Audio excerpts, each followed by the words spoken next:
Women Taking the Lead, episode 191. Go ask for help. There are more kind people in the world than you know. Hello, my name is Jody Flynn and welcome to Women Taking the Lead, where we are all about creating blasts of inspiration to help you overcome self-doubt so you can lead with confidence, integrity, and a sense of humor. Head over to womentakingthelead.com to join the community and get the resources to support you on your leadership journey. Now, your future awaits, so let's get started.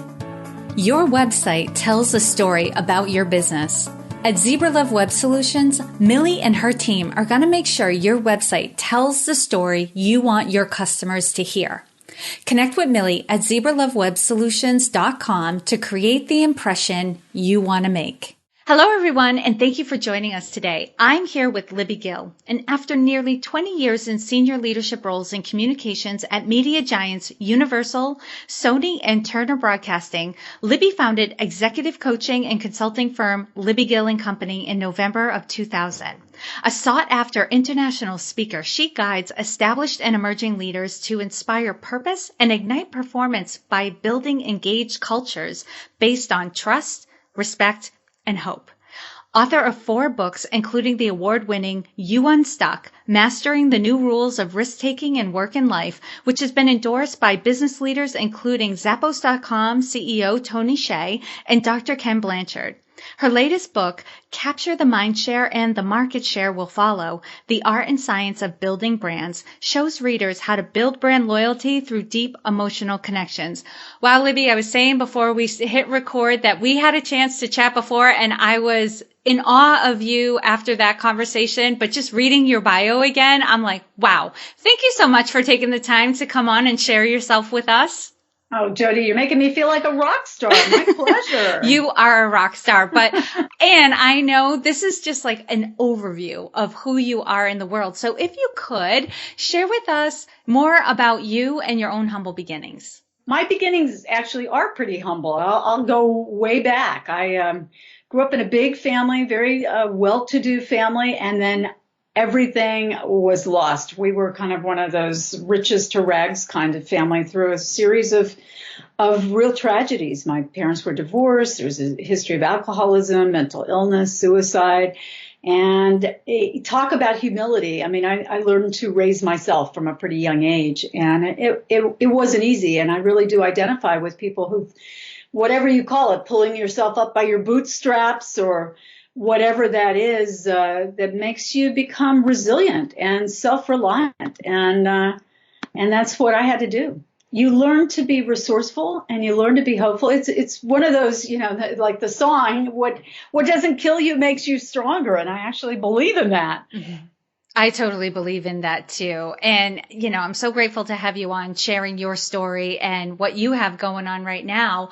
And where I like to start everybody is leveling the playing field. Cause, no matter where we are in life, it doesn't matter our backgrounds or where we're going. Something we can all relate to is those playing small moments, those moments where, it can be brief or it can last for a while where we just aren't present to how capable we are and how strong we are. And because of that, we hold ourselves back. So Libby, if you could start us off with a time in your life when you were playing small and the lessons you've learned from it. Yeah, I think based directly on the fact that I was raised in a household of chaos. And I mean, I went to 6 different high schools. I lived in probably 11 different homes as a child. I mean, there was a lot of upset and tumult. And what that did to me is I really learned, I was a smart kid. I was good in school, but I learned to kind of keep my mouth shut and work hard and stay out of the limelight. And I'm not sure that was my natural inclination. So when I really wanted to be an actress, I have a degree in theater and I really wanted to be in entertainment. I mean, that's what I really wanted to do. I studied it. I worked hard at it. And I just couldn't figure out how to get going. I just couldn't figure out what it would take. And I got a job working behind the scenes, and I just kept my head down and worked. And I got a job as a publicist, and it was a good job. I mean, there are a lot of people that aspire to that, and I don't take exception to that. But for me, it was kind of a way to hide out. Mm-hmm. I put words in other people's mouths. I wrote speeches for people. I helped make them famous. I built their profiles. And it was in some ways, it was sort of fear-based. It was sort of I'll work really hard and keep my mouth shut and see what happens, instead of getting out in front and taking charge. Mm-hmm. And I just had Carol Cox on a week ago, and she mentioned how, that was kind of her story too. And I know I've done it as well, where we hide out by playing support, right? We're close to where we want to be, and we can watch somebody else play the role that we want to play, but we're so fearful that instead we play support.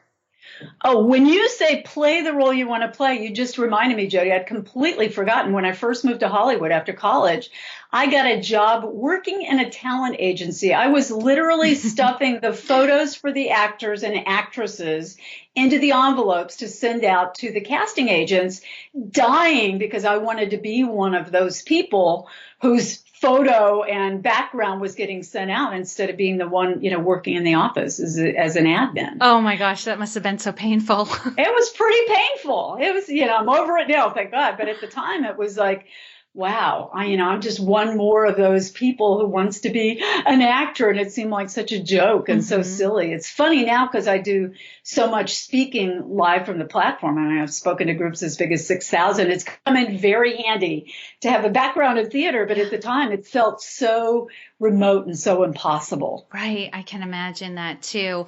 And what have you learned from that experience, Libby? I know you don't live that way any longer. So what were the lessons you took away from that? Well, there was truly this moment where I had worked my way up the ladder. I became fear can make you a very good employee. I worked really hard. I raised my hand. I did work my way up the ladder very quickly. So in 5 years, I was a vice president at Sony after having been a temp. So, I was on the fast track. Also humbling because there were lots of people I was suddenly in charge of who had far more experience than I did. And that sort of makes you ramp up your courage. But at a point where I thought, gee, what am I going to do next? And I was offered a bigger job. By then I was senior vice president at Universal, and I was offered this bigger job. And I thought, I just don't know if I want to do this anymore. But I went along with the program, and I had my headshot taken, which is what they do when they're going to make an announcement to the trade papers, which for us were like Daily Variety and Hollywood Reporter.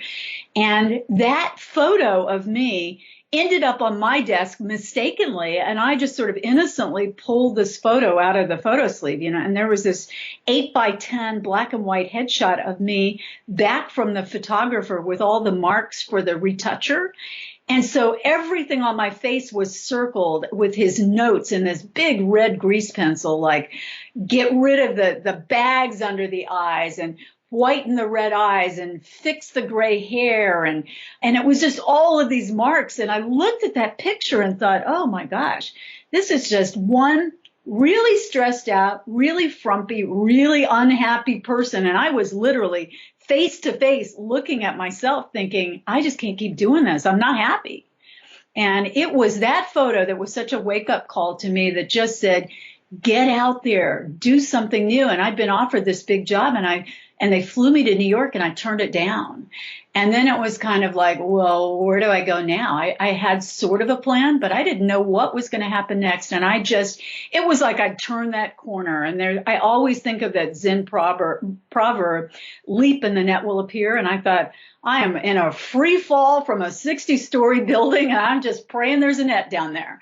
And there was, and I did figure it out. And that's, if there's any lesson, it's, if you raise your hand and say, I can do this, you'll find a way of figuring it out, or finding people that can show you how to figure it out. And that's what I did. And that's when I decided I'm going to start this coaching business. And this past November, it was 16 years I've been in business. I think I've passed the, you're not cut out for this mark, about a decade ago. Oh my goodness. And so that was the wake up call that you had that led to your success in starting your coaching business. Yes. And it wasn't overnight. It took me a while to work my way into that and figure out what would fit, what would work, what would stick, and where I could give the greatest value. But that was definitely the beginning of get out there. Yeah. Go do it. And, I totally get that, Libby, because sometimes it doesn't look like, the clouds part, the sun appears, and it all becomes clear. Sometimes the signal that you get is you can't stay here anymore. Yeah, it's like, how miserable are you? I think being comfortable, or as some clients will say to me, well, I guess I'm okay. Well, okay, I guess I'm okay. Is that Yeah. all you want?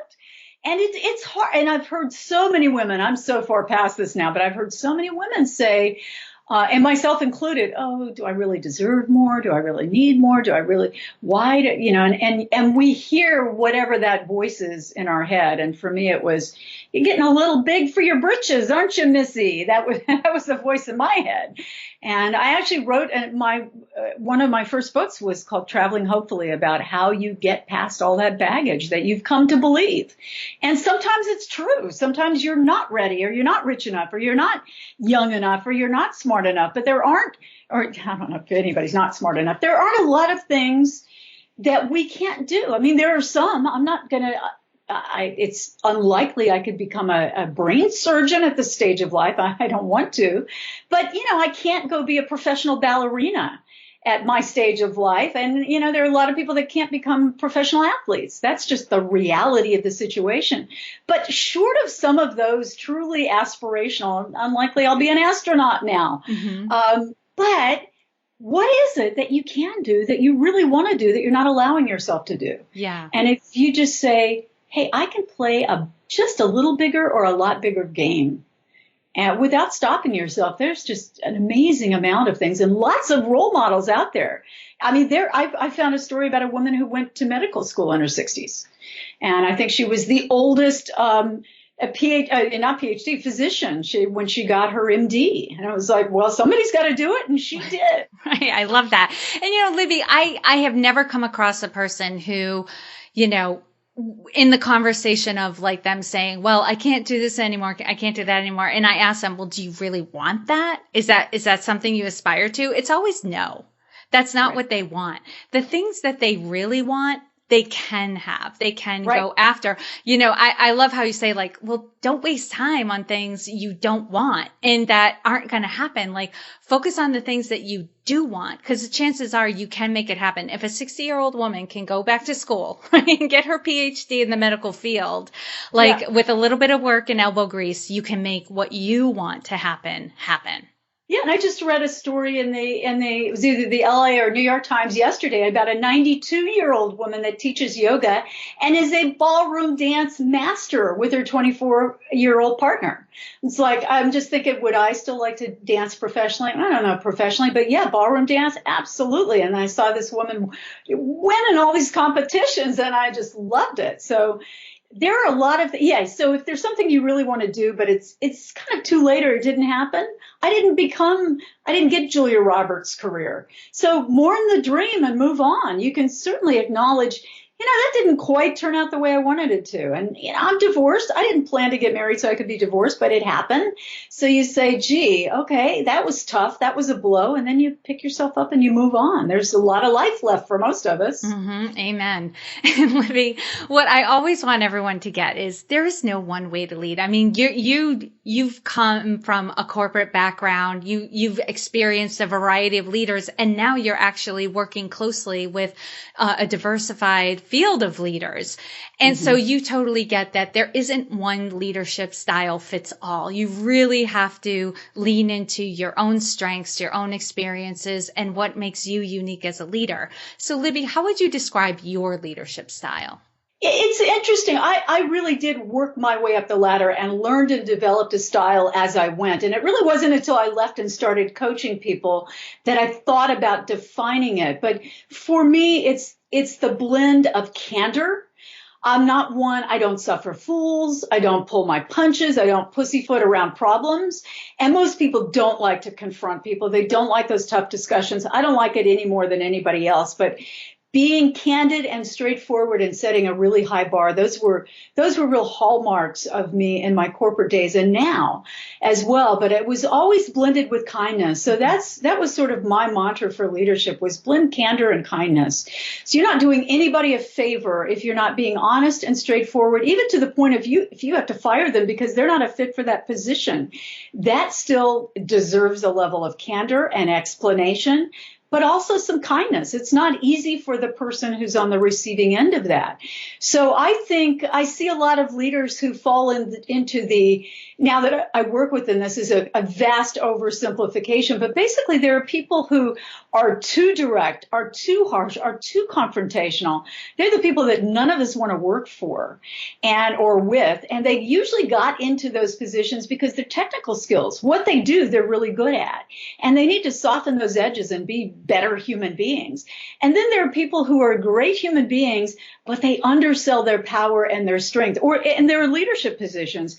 And somewhere in the middle is that sweet spot where you are powerful, where you're strong, where you're straightforward, but you're also a human being with a great deal of compassion and care about other people. And the biggest thing for me is letting people be who they are. I had to show up in the corporate world. I felt like every morning I was putting on my suit of armor to go to work. And I'll tell you, it's exhausting. And had the entertainment field said, hey, you're a high potential, which of course I'd never heard of back then, or employee engagement or any of those things. I'm not quite sure they've got them today, except, they're a little bit more enlightened in that field and very enlightened in lots of other fields where they say, hey, Jody, you're a superstar. We want you to do this for a couple of years, and then we're going to retrain you and move you over here because we want you to stay with us for your entire career. We want you to learn everything you possibly can, whether that's in your own small business or in the corporate world. That to me is a real leadership skill where you take people by the hand and say, be stronger, be better, be smarter. I know you can do it. And here's what I've seen you do well. Develop that style, because there are all kinds of leaders. Like you said, there are people that are just the greatest with numbers and calculations, and they lean into the metrics. There are other people who, just by sheer force of their personality, they get people who want to jump on board and follow them. So you've got to figure out, I liken, this will date me, but I liken it to a little bit like, remember American Idol? When it wasn't like, you're a country star, go sing punk. Let's see how you do. No, it's be the best country star you can be, or the best. Not that you shouldn't push the edges and try new things, but somewhere in there is this core of who you are authentically. Be the best of that. And there really aren't two leaders or one style, but you've got to figure out, what am I best at, including how do I shore up my deficits, whether that's by hiring people that really speak to that and can compliment me, or I can learn that. I can be better at that with a little awareness and recognition. And Libby, what's one thing that you're working on right now that you're really excited about and want to share with us? Well, I'm excited about, I don't claim to be a real digital expert or an online expert, except I've done so much in that world of branding and used it as a tool. But I have built a leadership course, and it's really focused on accelerating your career. And that I'm excited about because it's funny. Most people keep raising prices. This one, I decided I'm going to figure out how to lower this price and make it as available to as many people as I possibly can. And that got me really excited. So I built a course that's audio, video, and downloadable because I believe, there are different kind of learners, just like there are different kinds of leaders. There are people who need to see something, who need to hear something, who need the combination, who need the one-on-one interaction. And I've built this course that someone can consume. Go do it all on your own. It's not going to it's cheaper than one private session with me. Go take the course. Or it can be, let's bring your team of 10 or 12 or 20 people together and customize it for them. So I'm excited about the possibilities of having this core career acceleration and leadership tool and being able to customize it in all sorts of ways. That to me takes the best of online learning and one-on-one coaching and accountability to kind of a new level. So that's got me pretty psyched. Yeah, that is exciting that it is multimedia. So whatever someone's learning style is, they can engage with the content, and also putting it at a price point where people can get it, and you encounter like so many businesses and so many people out there who are desperately seeking help in their careers and in their businesses, but they can't afford that one-to-one private interaction. So it's nice to hear when there are group programs out there or DIY programs that can be downloaded so that they can at least, start interacting with the material. And if at some point later they decide like, okay, maybe I want to buy a private session with Libby, they can do that and they'll know exactly what they want to be coached on. That's exactly right. It was killing me with people that would say, oh, I really need this, but I just can't do it. I can't afford it. I can't, or even I don't have the time for it. Yeah. And so it was really like, how do you get the biggest bang for your buck? Not just the money spent, but the time invested, because that's just as critical. That's all we really got is the time that we spend. So, but it's just like you said, Jody, it's how you want to engage and learn. And my goal was to like, no excuses. You've got every possible way to engage. You're right here. So just take your game up a notch. It's not like, I'm a coordinator. I've been on the job for 2 years, and now I want to be a vice president next year. Forget that. I will disabuse anybody with those kinds of, pie in the sky kind of things. Like maybe you'll make it in a year, maybe you'll make it in 5 years, but move incrementally. That's all we can do is just put your foot on the path and take a step and another step and keep going. And that's really, I tell my kids who are so annoyed of hearing this, but that's the secret of life is you have that vision and you keep moving towards it. And when life, knocks you back, as it will, we've all had either personal or professional setbacks or both, that you say, okay, whew, that was a tough one. I'm going to pick myself up now and get back on the path. Yeah. And it's the people that get back on it. Look, it's like, all right, I fell off my diet and my exercise program. Is that an excuse? I'm going to be off for the next year or a decade? No, I'll be off for the next day. Did that. Now I'm back on tomorrow. And it's really that. On the flip side of things, you talk about obstacles that are coming at you. So currently, what is the biggest leadership or business challenge that you're faced with right now? Well, it's like a lot of other people and certainly entrepreneurs. You create something and then and I created it based on talking to my clients, people in my world. What do you need? What do you want? How would it work best for you? So now I built it. I built that content and now I've got to market it. And there's so many of us that think, oh, I can't sell. I can't market. You know what? If you have something you're passionate about and you believe in the value, you can market it. Doesn't mean there's not a learning curve there. And I've not marketed a course like this. So I've got to say, all right, I believe in it. I built it based on good data. I did my due diligence. I talked to a lot of people, built it in a way that I can stand by. I think it's great value and really consumable and really nice looking. It's really, I wanted it to be sort of special and high end and creative.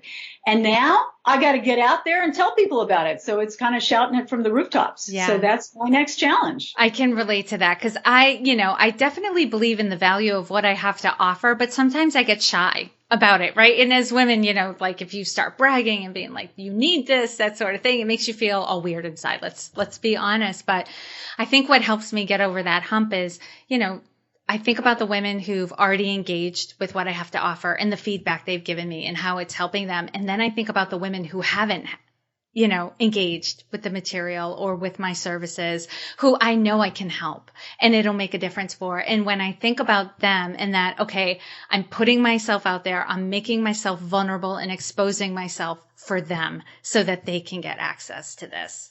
That is absolutely right. And I often will tell people, particularly people that are going after a job or investment, read your own bio, read your LinkedIn page, remember all the great things that you've done. Or like you said, go back to those people that you've helped, whether it's just remembering the conversation or the written testimonials or whatever you've gotten. That's a confirmation of, this is great stuff, and it really helped me. And that kind of gets you past that hump. It's like, oh, yeah, I do have something of value to offer. Like really valuable. We take what we do for granted so much.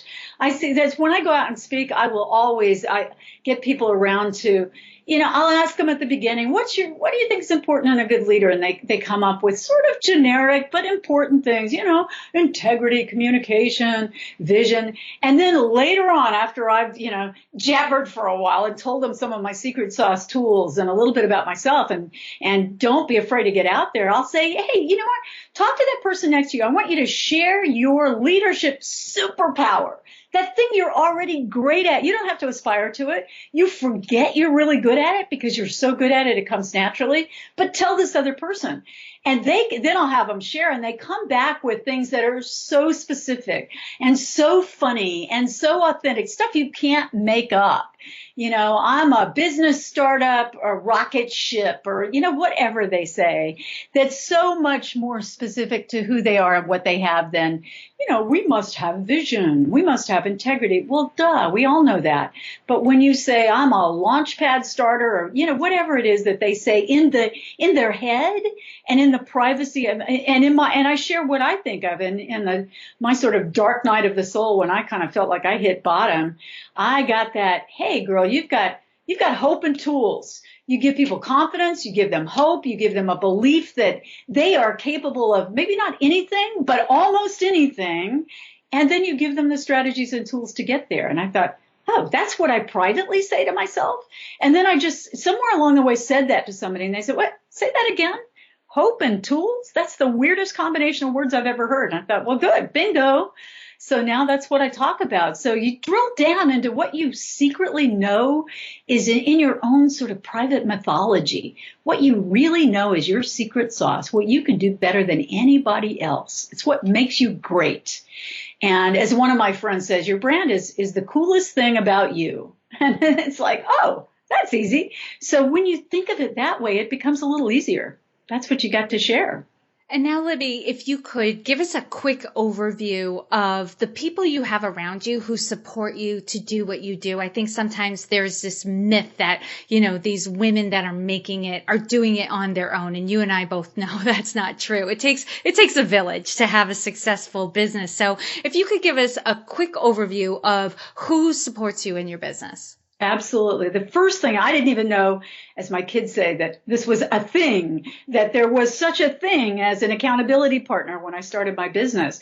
But I had a friend who was also going into a new area, and we did a call every morning at 8 o'clock for about a year and a half, kind of what's top line today? What's important? What are you scared of? What are your challenges? What do you have to accomplish? How can I help you?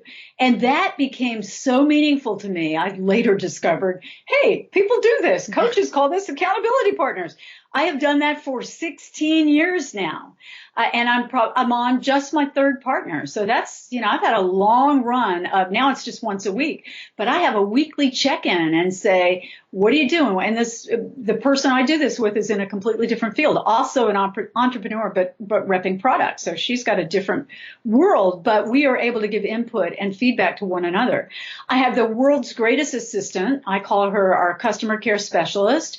She is my right hand. She's too young to remember Radar O'Reilly from the show MASH, but he was the one that could read his boss's mind. It was like, he's 3 steps ahead. That's my assistant. She manages me. I call her the boss. She tells me what I'm behind on, what I'm up to date on, what I need to do next, what I've forgotten, all those kinds of things. And then I have a video person on my staff who does video and content building, and she does a lot of the brand work, not just for me, but for others. She's invaluable, former BBC producer and came out of the publishing world, Emma. And Rachel is my right hand. And then I've got an IT person and a web and graphic person. Those are contract folks, 1099s that aren't employees, but they are outside people, but they're my go-to folks. And so I've got about half a dozen, a staff of, and then I've got a business, a financial person, I've got an attorney, I've got other people that I go to when I need them. And they are critical to my business. I couldn't get by without them. No. And Libby, I'm going to do a quick leadership roundup. So in a sentence or two, tell us, what is one practice you have that helps to make you a better leader? I just go back to my mantra, which is a 3-step process of clarify the vision. And I drill it down to a year. What do I want to do that I'm not doing now in a year? So it's a big stretch goal. Then how do I simplify the path to get there? What do I need to get out of the way? What do I need to bring in? And finally, execute the plan. So it's clarify the vision, simplify the pathway, and execute the plan. Very simple. I love it. Yeah. And what is one book that you would recommend to a woman to help her develop her leadership? Well, because I'm writing a leadership book right now, I'm just going to give myself a shameless plug, only in service of your women leaders who don't plug themselves often enough.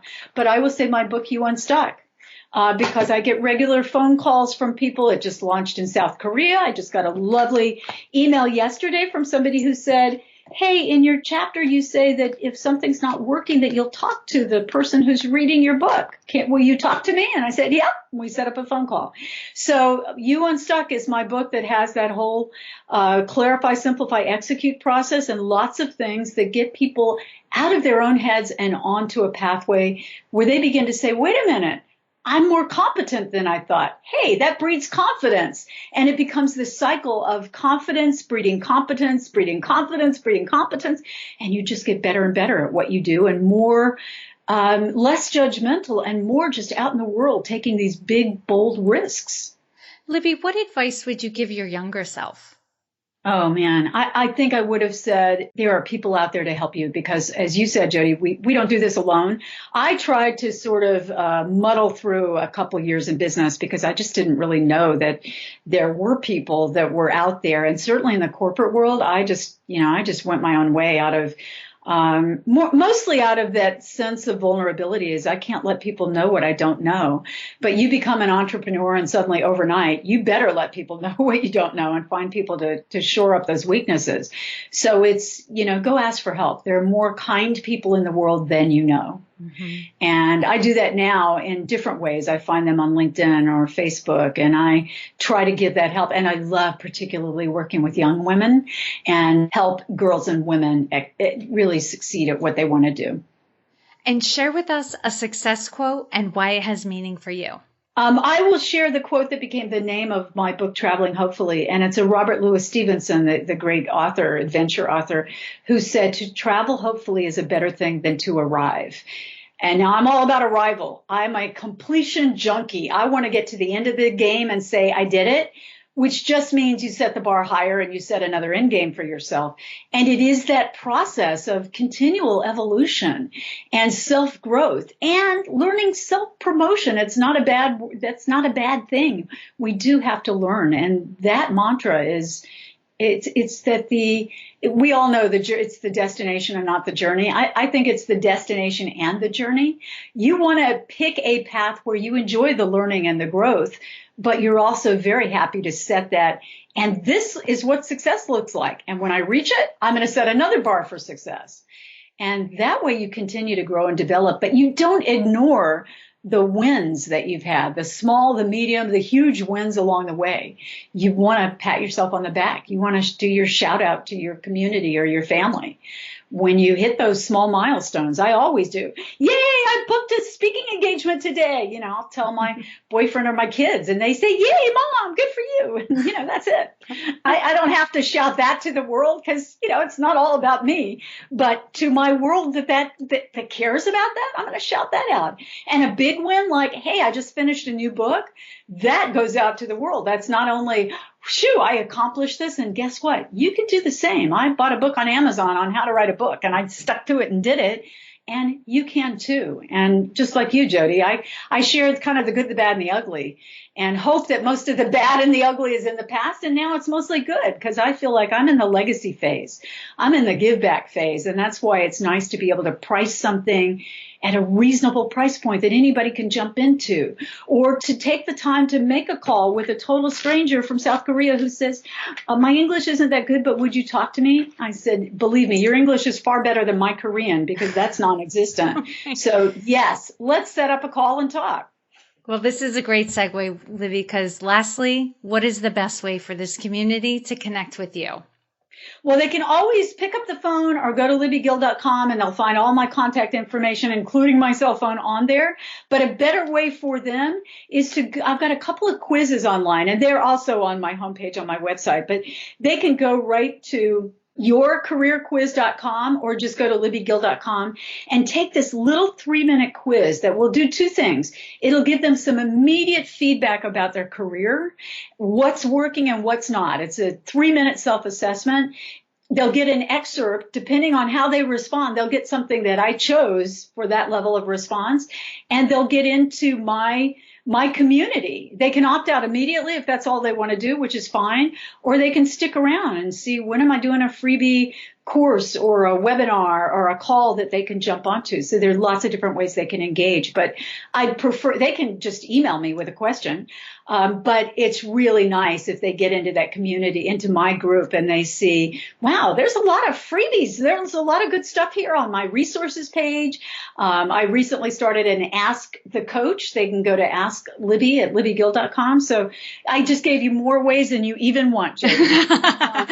But I want them to take selfishly to find something that's meaningful to them and engage that way. Yes, I know having lots of opportunities can be a pro or a con, but yes. And I know for my community, I know you guys are often on the run or in the car or something like when you're listening to these episodes. So you know you can find all the links and resources that Libby shared in this episode at womentakingthelEad.com. I've jotted down a bunch of the places where she said you could connect with her, so I'll have that on the show notes page. And Libby, thank you so much for taking the time to inspire and enlighten us. We are all better for having met you. Thank you, Jody. And keep doing what you're doing for women. It is so important and so inspiring to share all these stories. So thank you for letting me be here. Thank you for joining me on Women Taking the Lead. Are you ready to take the lead in your own life but need some support? Head over to womentakingthelead.com/contact to introduce yourself. And to strengthen you on your leadership journey, I'd like to send you off with a quote from Marianne Williamson. Our deepest fear is not that we are inadequate. Our deepest fear is that we are powerful beyond measure. It is our light, not our darkness, that most frightens us. We ask ourselves, who am I to be brilliant, gorgeous, talented, fabulous? Actually, who are you not to be? You are a child of God. Your playing small does not serve the world. There is nothing enlightened about shrinking so that other people won't feel insecure around you.